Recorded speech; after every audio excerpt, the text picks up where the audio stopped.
Estamos en las parábolas del reino del capítulo 13 en Mateo. Estamos continuando con el libro de Temo y estamos estudiando las parábolas. A partir de esta sección estamos yendo por una serie de estudio donde Jesús presenta su mensaje ahora en parábolas.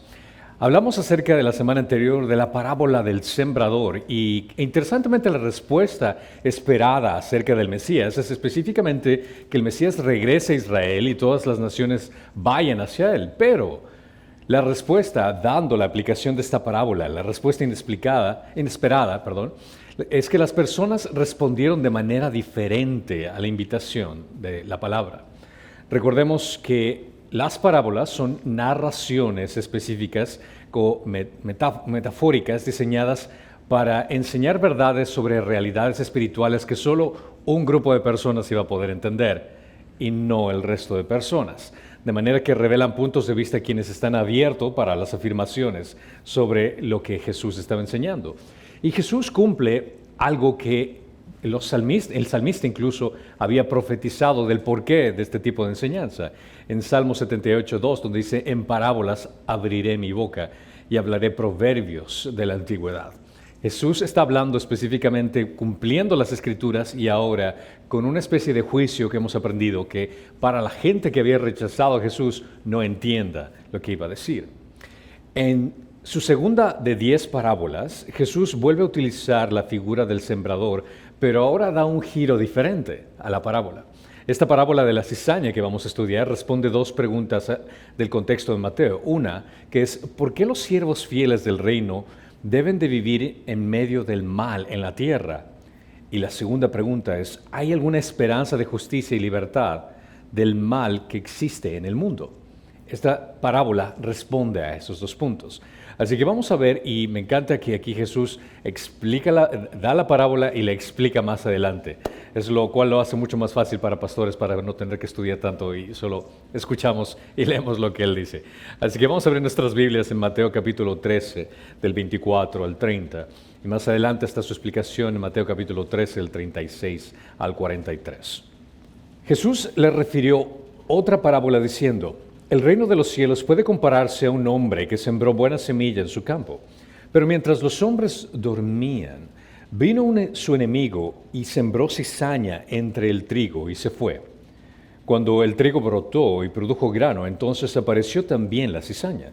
Y los siervos del dueño fueron y le dijeron, Señor, ¿no sembraste buena semilla en tu campo? ¿Cómo pues tiene cizaña? Y él les dijo, un enemigo ha hecho esto. Y los siervos le dijeron, ¿quieres pues que vayamos y la recojamos? Pero él dijo, no sea que al recoger la cizaña arranquéis el trigo junto con ella.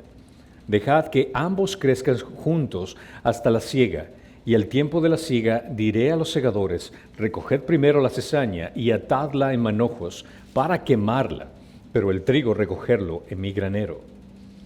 De ahí vamos a la explicación que viene en Mateo capítulo 13, el 36. Entonces Jesús dejó a la multitud y entró a la casa, y se le acercó a sus discípulos diciendo, explícanos la parábola de la cizaña del campo.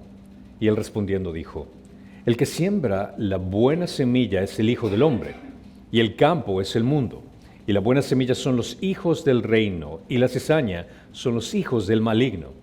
Y el enemigo que la sembró es el diablo. Y la siega es el fin del mundo, y los segadores son los ángeles.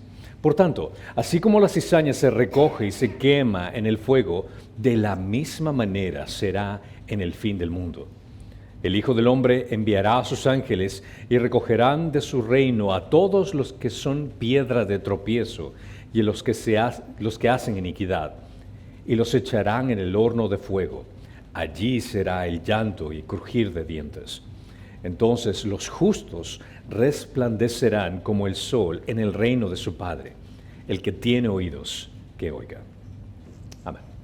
Podemos ver que Jesús bendijo a sus discípulos explicándoles esta parábola. Y comienza esta segunda parábola, como expliqué, ahora con una ilustración diferente. Habla acerca de semillas, habla acerca de terreno, pero aquí ocurre algo diferente. El versículo 24 vemos que él se está refiriendo de una parábola, y en este caso, en la multitud que se está acercando, les explica a sus discípulos después en privado. Los discípulos se acercaron por segunda vez, otra vez para una explicación de la parábola del trigo y la cizaña.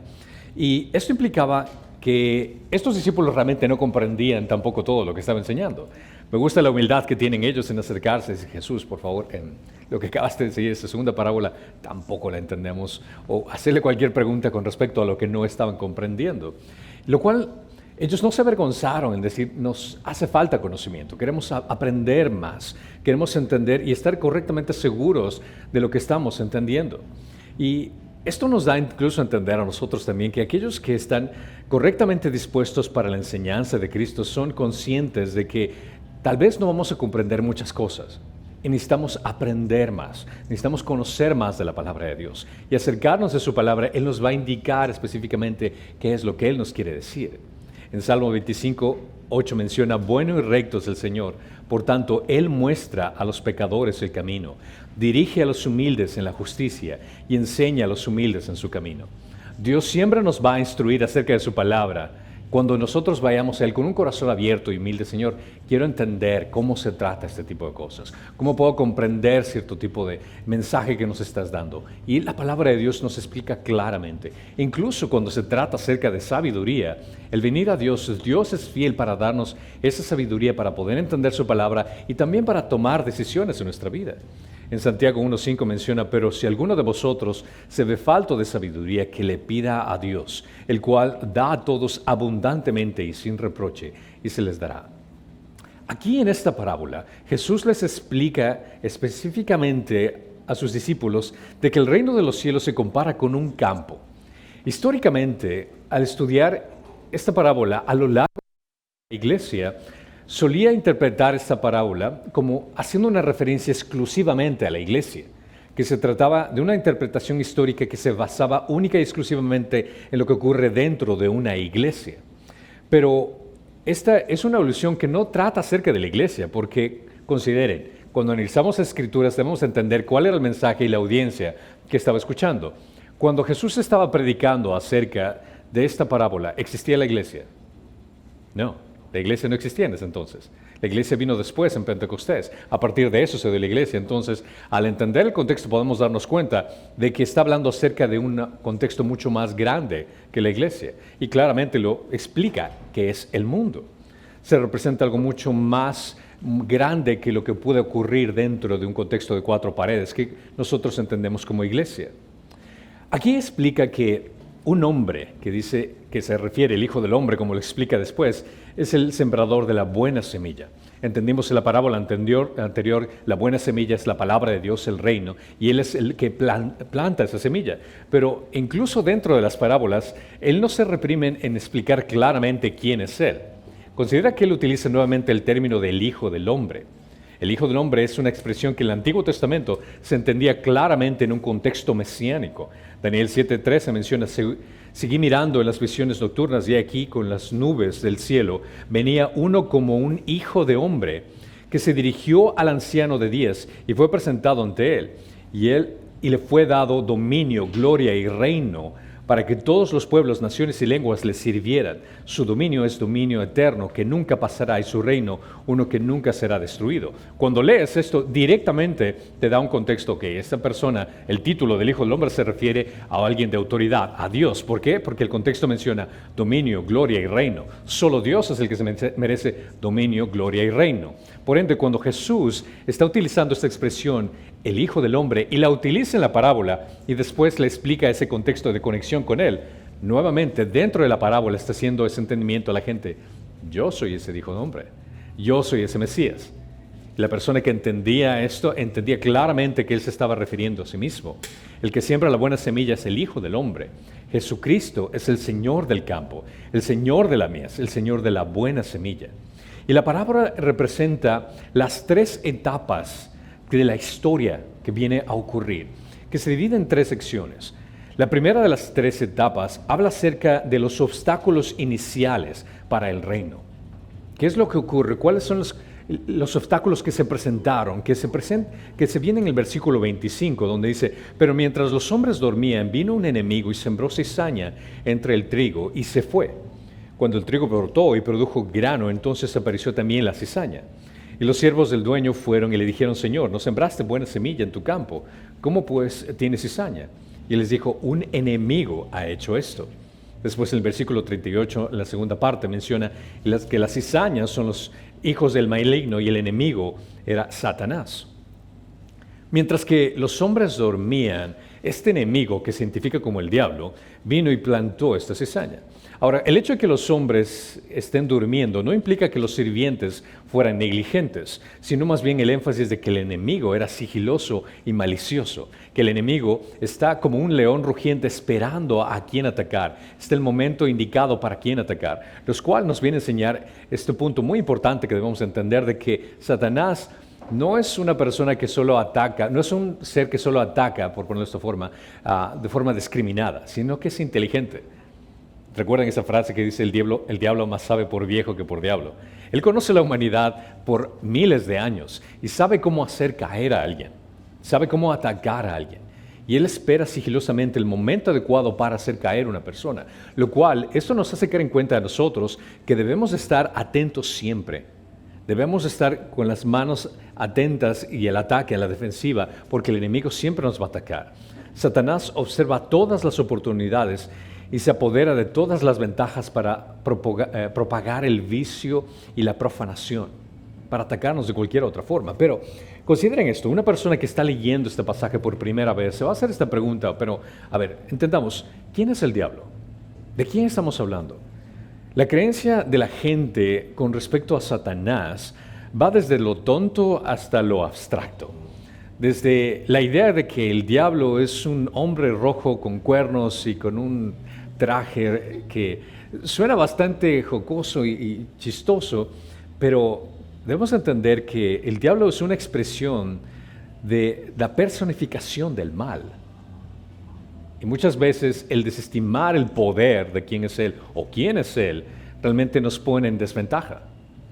Cristo planteó la doctrina acerca del diablo por revelación propia. Entendamos de que Él lo conoció personalmente. Él sabe quién es. Es un personaje real. Satanás fue creado como un ángel santo. Y eso menciona en Isaías 14:12. ¿Cómo has caído del cielo, oh lucero de la mañana, hijo de la aurora? Has sido derribado por tierra, tú que debilitabas a las naciones. Te está describiendo acerca de un personaje que era bastante importante, aparentemente el ángel más alto. En Ezequiel 28:12 se hace una alusión específicamente también de él. Hijo de hombre, eleva una elegía sobre el rey de Tiro y dile, así dice el Señor tu Dios, tú eras el sello de la perfección, lleno de sabiduría y perfecto en hermosura. En el Edén estabas, en el huerto de Dios. Toda piedra preciosa era tu vestidura, el rubí, el topacio y el diamante, el berilo y el ónice y el jaspe, el zafiro, la turquesa y la esmeralda, y el oro, la hechura de tus engastes y de tus encajes estaban en ti. El día que fuiste creado fueron preparados. Tú, querubín protector de alas desplegadas, yo te puse allí. Estabas en el santo monte de Dios, andabas en medio de las piedras de fuego. Ahora, podemos entender el contexto cuando está hablando aquí en Ezequiel. Se está refiriendo a una persona, pero entendamos que en el Antiguo Testamento también se hacían alusiones, no solo del Mesías, sino en este caso se hace una alusión de Satanás. Y la descripción que da específicamente ahí no cabería en ningún ser humano, sino un ser diferente. Por ende, se hace la descripción acerca específicamente de Dios. Pero este ángel se volvió arrogante en su belleza y en su estatus. Y decidió que quería sentarse en el trono por encima de Dios. En Isaías 14:3 menciona, pero tú dijiste en tu corazón, subiré al cielo, por encima de las estrellas de Dios, levantaré mi trono. Se entiende en el contexto que estrellas en el Antiguo Testamento se sobreentiende que eran ángeles. Él quería sentarse por encima de los ángeles. Y me sentaré en el monte de la asamblea, en el extremo norte, subiré sobre las alturas de las nubes, me haré semejante al Altísimo. Te está queriendo ser igual que Dios. En Ezequiel 28:15 también, perfecto eras tú en tus caminos desde el día que fuiste creado hasta que la iniquidad selló en ti. Este ángel lo tenía todo, tenía una posición perfecta, pero quería más. Su orgullo quería llevarlo a una posición que no le pertenecía. Jesús se refiere al diablo como el fundador personal y el centro del reino de las tinieblas, y en oposición a la persona del Hijo del Hombre, quien es el centro fundador del reino de la luz. Tenemos a Satanás, que es fundador del reino de las tinieblas, y a Jesús del reino de la luz. El diablo, al igual que sus secuaces, no solo son enemigos de Jesús, sino también a cualquier persona, es enemigo de cualquier persona que se encuentre en el reino de la luz. Ahora, si es que tú estás dentro de esa categoría, me temo decirte que también estás bajo la mira de Satanás. Tenemos a un gran enemigo, el cual no podemos enfrentarnos de uno a uno. Es absurdo cuando escucho a la gente que dicen, te reprimo, Satanás, te declaro que estás fuera de aquí. Se comienzan a hablar uno a uno con Satanás como, discúlpame, pero ni siquiera el ángel de Dios se atrevió a hacer eso con Satanás. ¿Quién eres tú, un ser creado menor que un ángel, en ponerte a uno a uno con él? Nunca lo hagas, nunca lo hagas. Nuestra batalla es específicamente contra seres espirituales, y es por eso que tenemos que estar siempre constantemente en oración, entendiendo que es la palabra de Dios, conociendo que a nuestro alrededor ocurren diferentes cosas que nosotros no vamos a poder percibir. En Efesios 6:12 claramente menciona, porque nuestra lucha no es contra sangre ni carne, sino contra principados, contra potestades, contra los poderes de este mundo de tinieblas, contra las huestes espirituales de maldad en las regiones celestes. Nuestra batalla es espiritual y todo lo que ocurre a nuestro alrededor es espiritual. A pesar de que no lo veamos, estamos en una batalla constante. Por ende, debemos equiparnos constantemente de la palabra de Dios, ponernos la armadura de Dios, que es muy importante. Este ser sembró cizaña, y la descripción que menciona Jesús que es que son los hijos del maligno. Ahora, la cizaña sembrada, cuando lo ves en sentido de cultivarlo, es difícil de identificar para una persona común que no está familiarizado con la agricultura. Tú ves los dos y dirías, bueno, los dos son iguales, realmente no veo ninguna diferencia.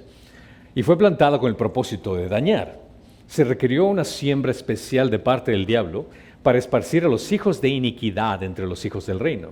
No fue sino hasta que después de que Cristo sembró que el diablo hizo esta siembra. Y esto explica el por qué estos dos tipos de hijos siempre se encuentran de un lado al otro. Pero igual, nuevamente, cuando lees esto, la pregunta que se te viene es, ok, ¿me estás diciendo que el demonio tiene hijos? ¿Cómo explicas eso? Por el hecho de que está diciendo que son los hijos del demonio. Ahora, no se refiere a hijos naturales, vamos a entender esto. Aunque pueden existir demonios entre nosotros, no se está refiriendo a hijos naturales, sino que se refiere a aquellos que pertenecen al reino de la maldad. Son caracterizados por la influencia de la maldad.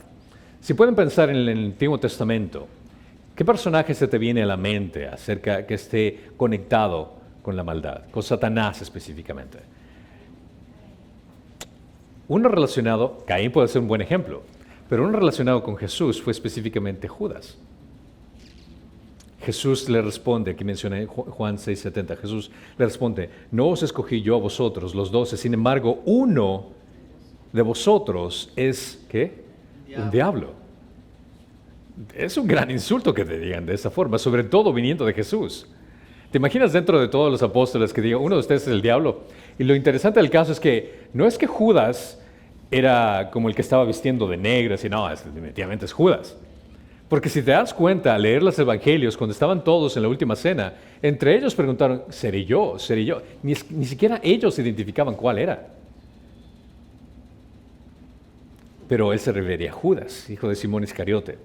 Y este era uno de los 12 que le iba a entregar a Jesús. Era difícil de distinguir. Si, nuevamente hago la referencia, si tuvieras una máquina del tiempo y estuvieras en la oportunidad de ver a Jesús con los 12 apóstoles, y te digo, apunta cuál es Jesús, tú no podrías identificarlo. ¿Es este? No, ese es Judas, lo siento, te equivocaste, es el siguiente. Todos eran completamente como hombres comunes y corrientes, y no podías identificar cuál es cuál.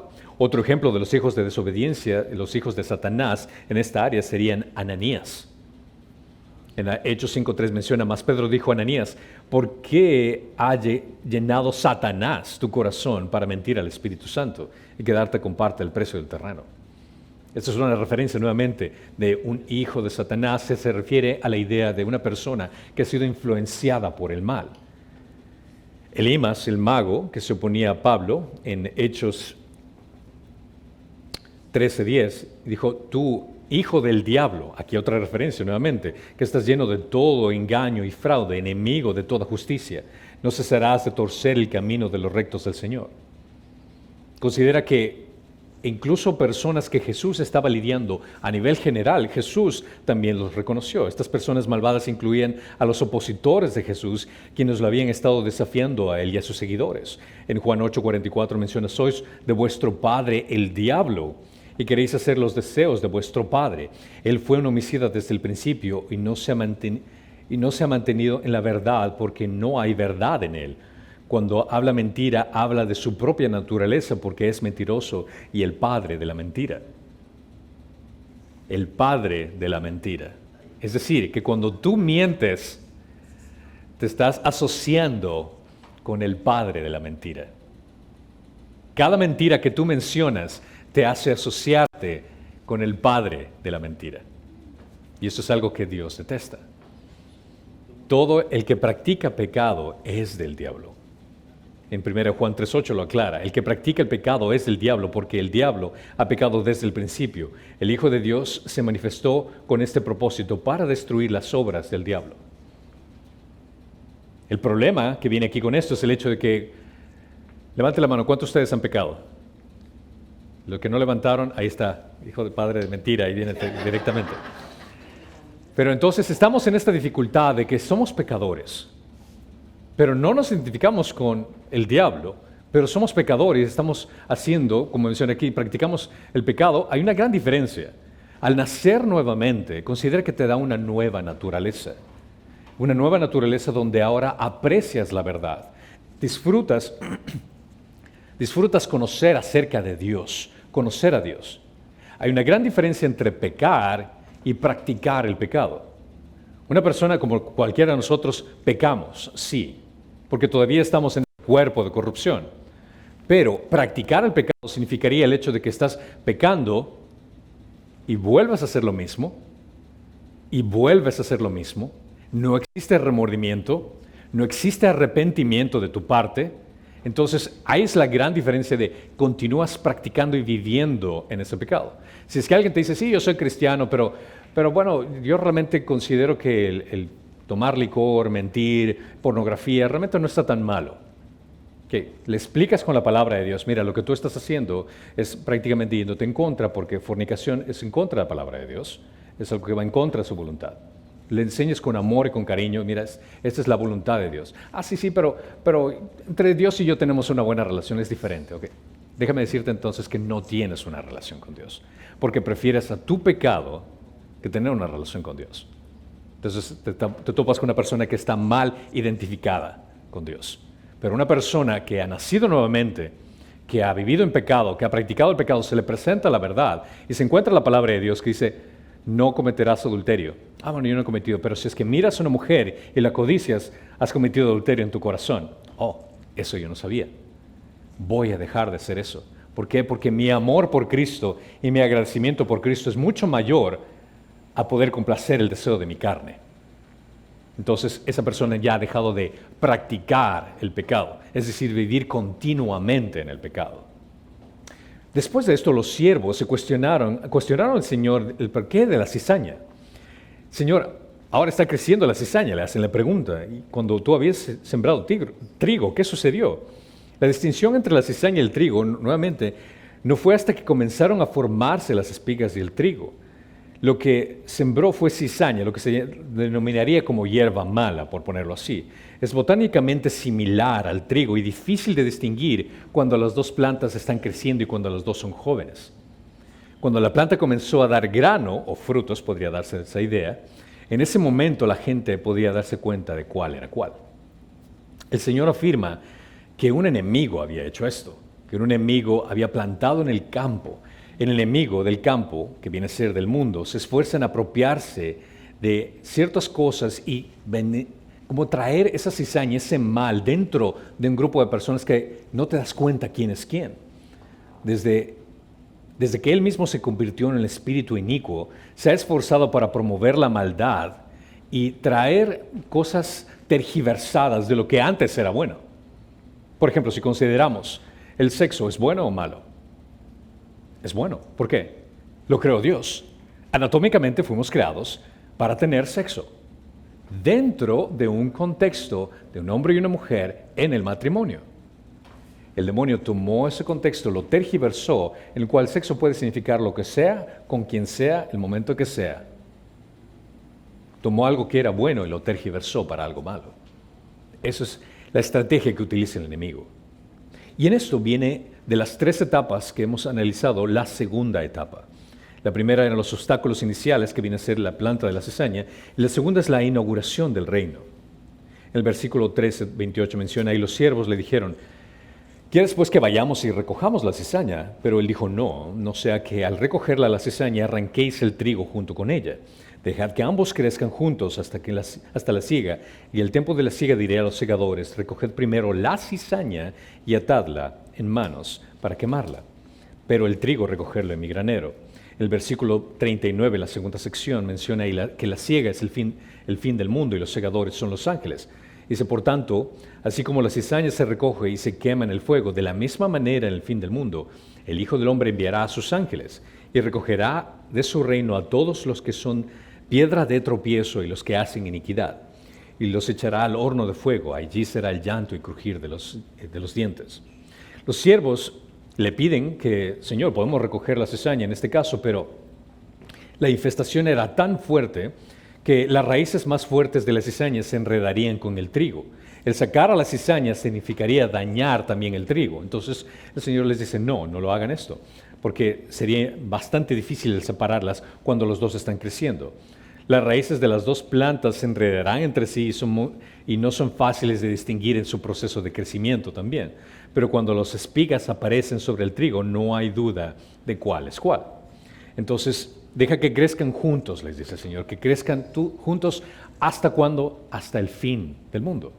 Nuevamente, esta no es una aclaración de la interpretación de la historia que se ha dado, que es una representación de la iglesia, de la gente que viene a la iglesia. No, es a nivel mundial, es a nivel de todo lo que encuentras a nuestro alrededor.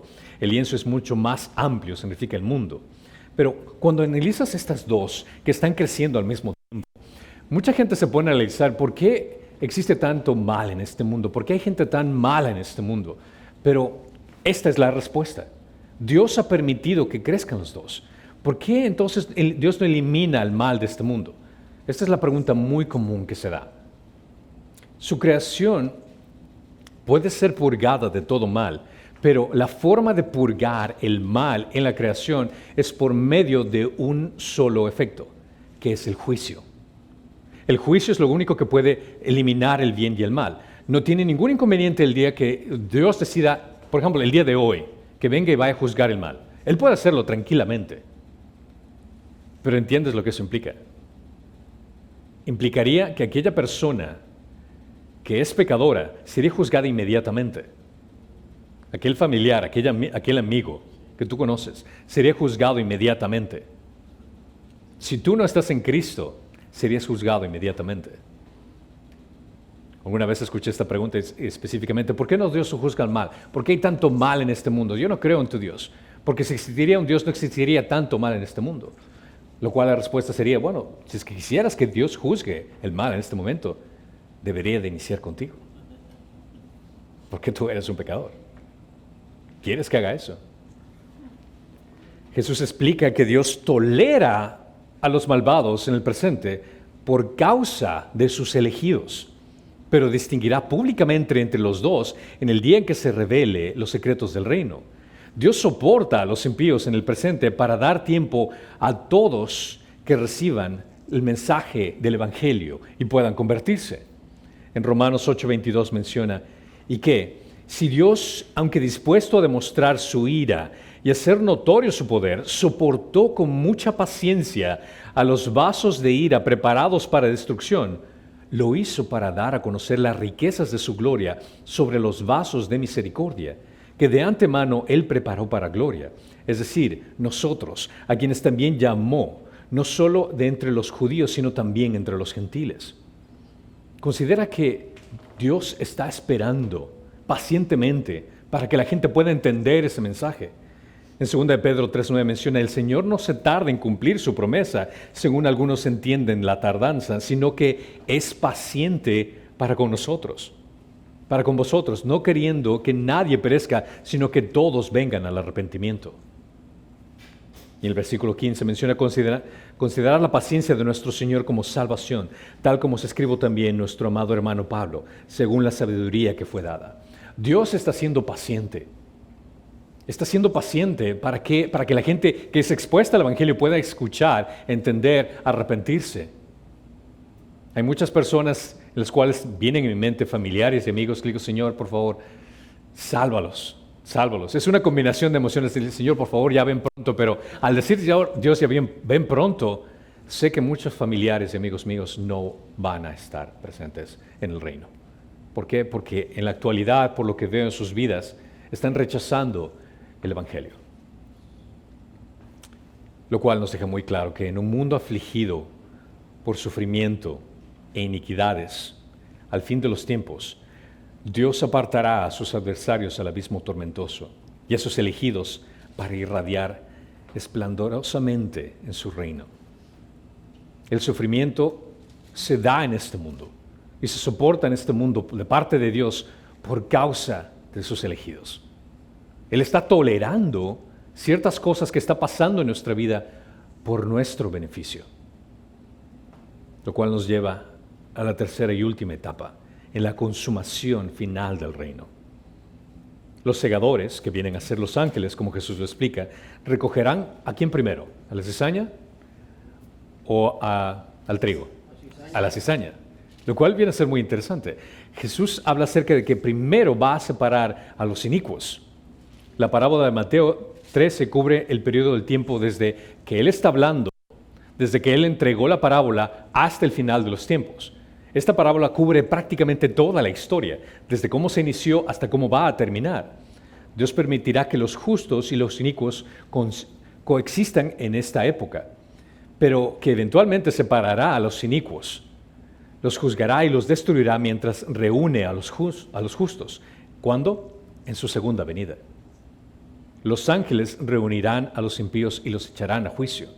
En 2 de Tesalonicenses menciona claramente que después de todo es justo delante de Dios retribuir con aflicción a los que os afligen y daros alivio a vosotros que sois afligidos, y también a nosotros cuando el Señor Jesús sea revelado desde el cielo con sus poderosos ángeles en llama de fuego, dando retribución a los que no conocen a Dios y a los que no obedecen el Evangelio de nuestro Señor Jesús.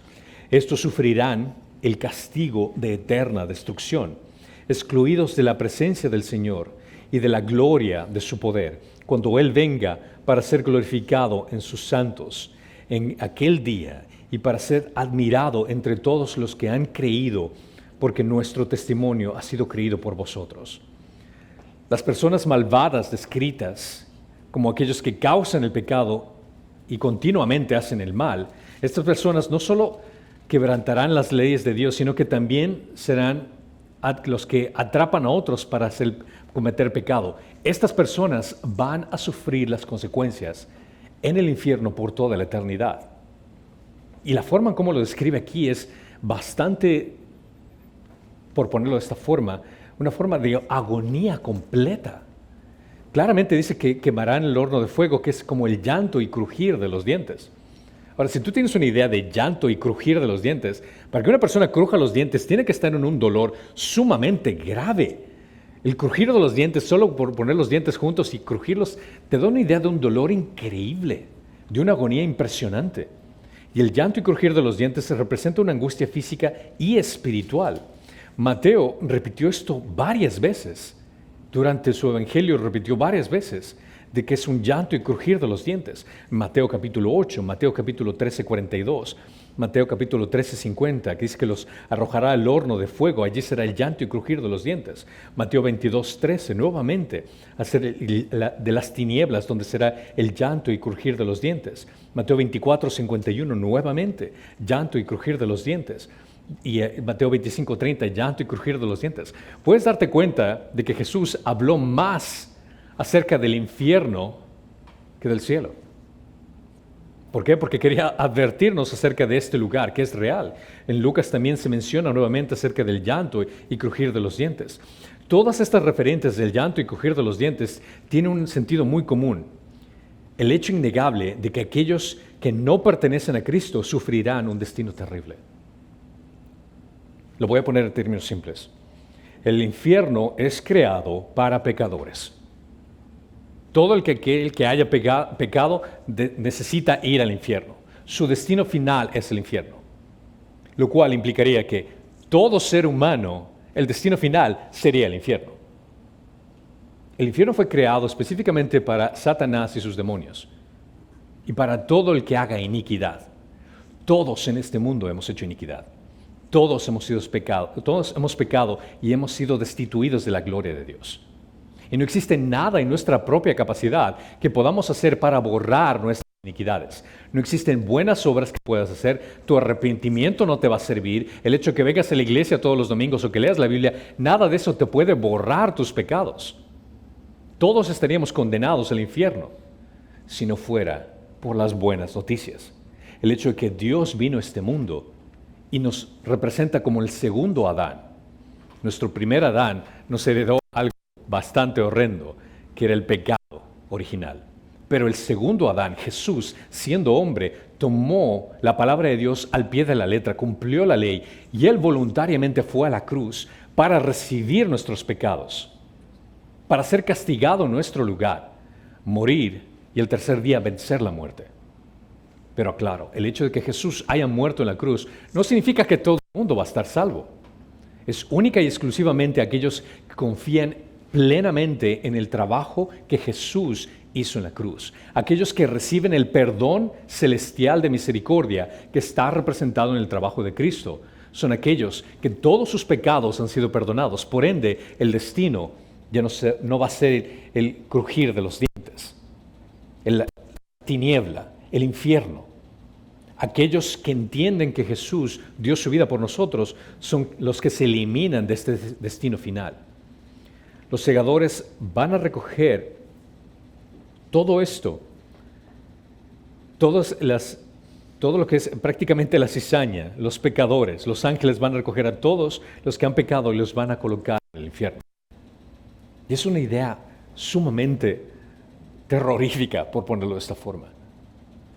Porque si piensas acerca de familiares, amigos que amas en la actualidad, su destino va a ser este, a menos de que reconozcan el regalo de salvación que tienen en Jesucristo.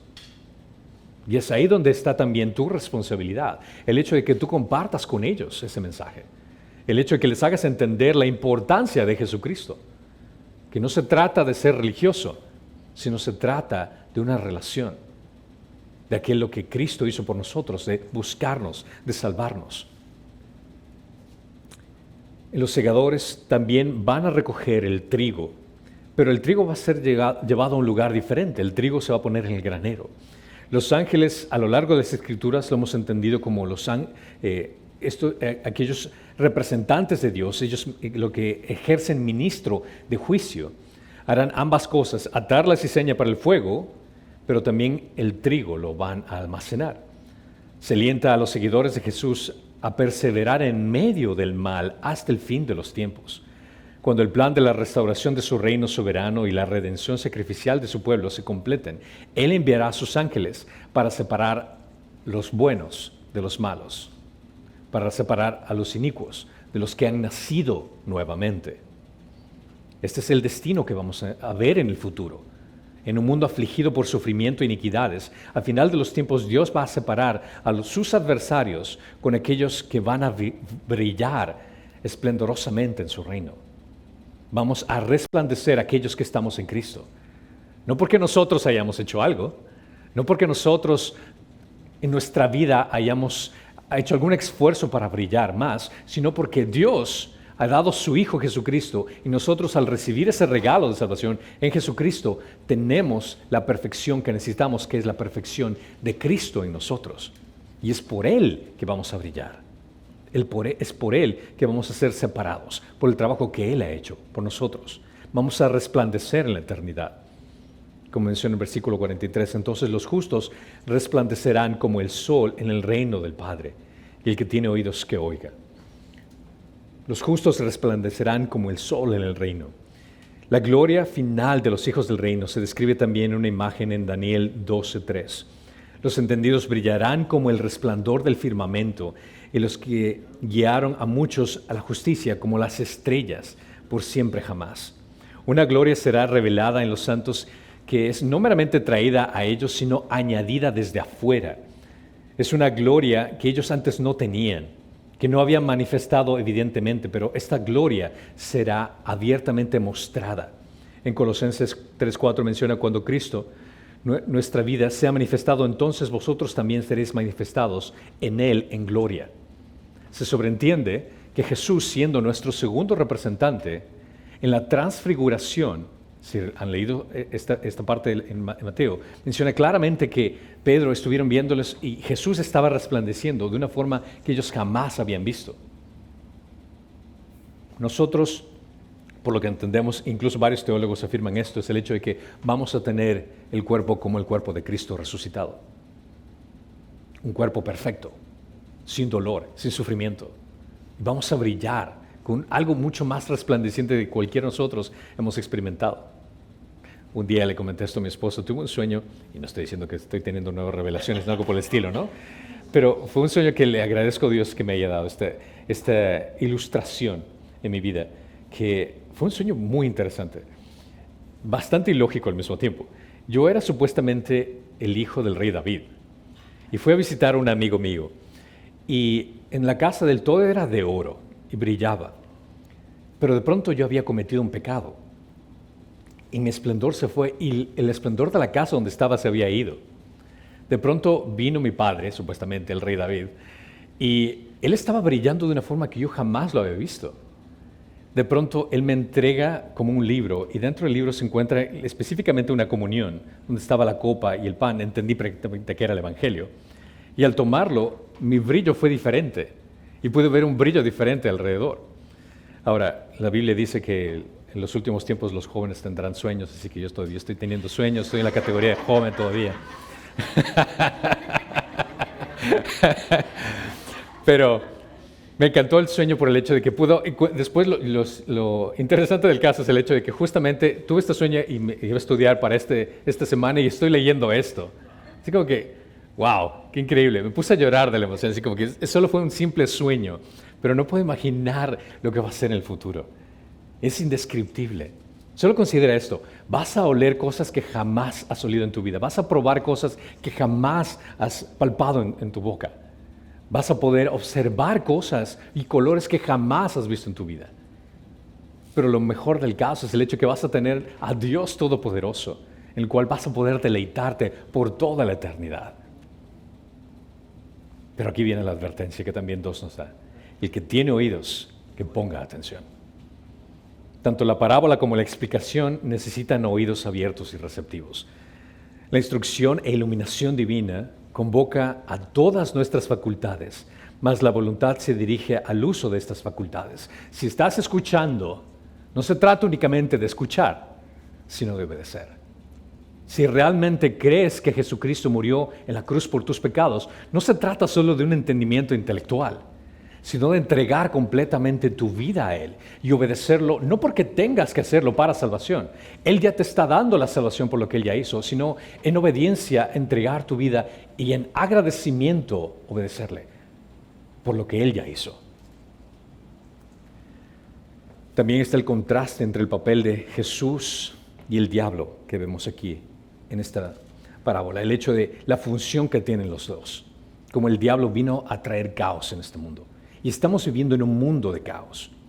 Estamos viviendo en un mundo donde existe sufrimiento.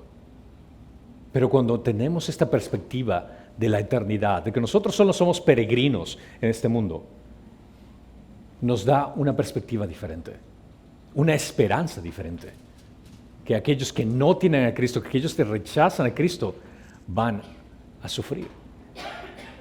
Ellos no tienen esa esperanza. La interpretación que Jesús hizo de la parábola nos da un entendimiento claro acerca de cómo se desarrolla el proceso.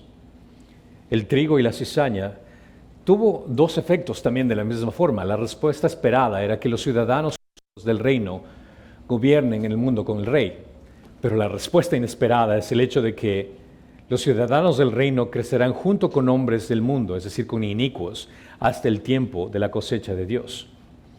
El mundo está lleno de gente buena, gente mala, gente más o menos, pero si podemos poner una categoría bíblica, está el mundo lleno, vamos a encontrar el mundo lleno de pecadores y de pecadores perdonados. Esa es simplemente la categoría. En este mundo existimos pecadores y aquellos pecadores que hemos sido redimidos por un Dios bueno, por un Dios perfecto, por un Dios santo. Al final, en la siega, los ángeles van a venir a recoger a aquellos pecadores para que reciban la condena justa que se merecen. Pero también van a venir a recoger a aquellos pecadores que han sido redimidos para recibir aquello que no merecemos. Mientras que los hijos del reino, el trigo, resplandecen con el sol en el reino, también debemos entender el sufrimiento de aquellos que no lo van a hacer. Y es por eso que debemos de compartir el evangelio con la gente. Debemos de compartir ese mensaje. El destino de ambos es muy diferente. Existe un destino final para los hijos de Dios y podrán gozar el mundo libre de pecado y sin dolor y sufrimiento. Pero también existe un destino aterrador para los que practican la iniquidad. En este mundo lleno de aflicción e iniquidades, al final de los tiempos, entendemos que aquellos que nos han lastimado, aquellos que han hecho algo atroz en nuestra vida, aquellos que viven disfrutando del pecado, que viven destruyendo la sociedad, ellos van a ser castigados. La justicia va a ser otorgada sobre esas personas. Pero también nos da a entender de que nosotros que estamos viviendo en este mundo que está infestado por el pecado, que estamos experimentando el dolor e injusticia, que nos están tratando mal, también tenemos un futuro y una esperanza. No importa lo que ocurra en esta vida, no importa cuántas personas te dañen, cuántas personas te decepcionen, tu perspectiva tiene que estar en Cristo. No en el mundo, en Cristo. En Cristo tenemos la esperanza de una vida libre de dolor y sufrimiento, que nos acerca y nos hace anhelar más la eternidad. Nuestra perspectiva está en lo eterno, gracias al trabajo culminado de Cristo por nosotros, gracias a lo que Él ya hizo por nosotros. Amén. Gracias, Señor, te damos porque tú nos has dado esta esperanza. Gracias por la esperanza de saber que tú nos has redimido. Tú diste tu vida por nosotros, Señor, y lo mínimo que podemos hacer es entregar nuestra vida en agradecimiento hacia ti. Gracias por dar sentido a nuestra vida, Señor, y sobre todo por darnos esa esperanza de un futuro, esa esperanza de un lugar sin dolor, sin sufrimiento, esa esperanza de poder disfrutar plenamente de tu presencia, Señor.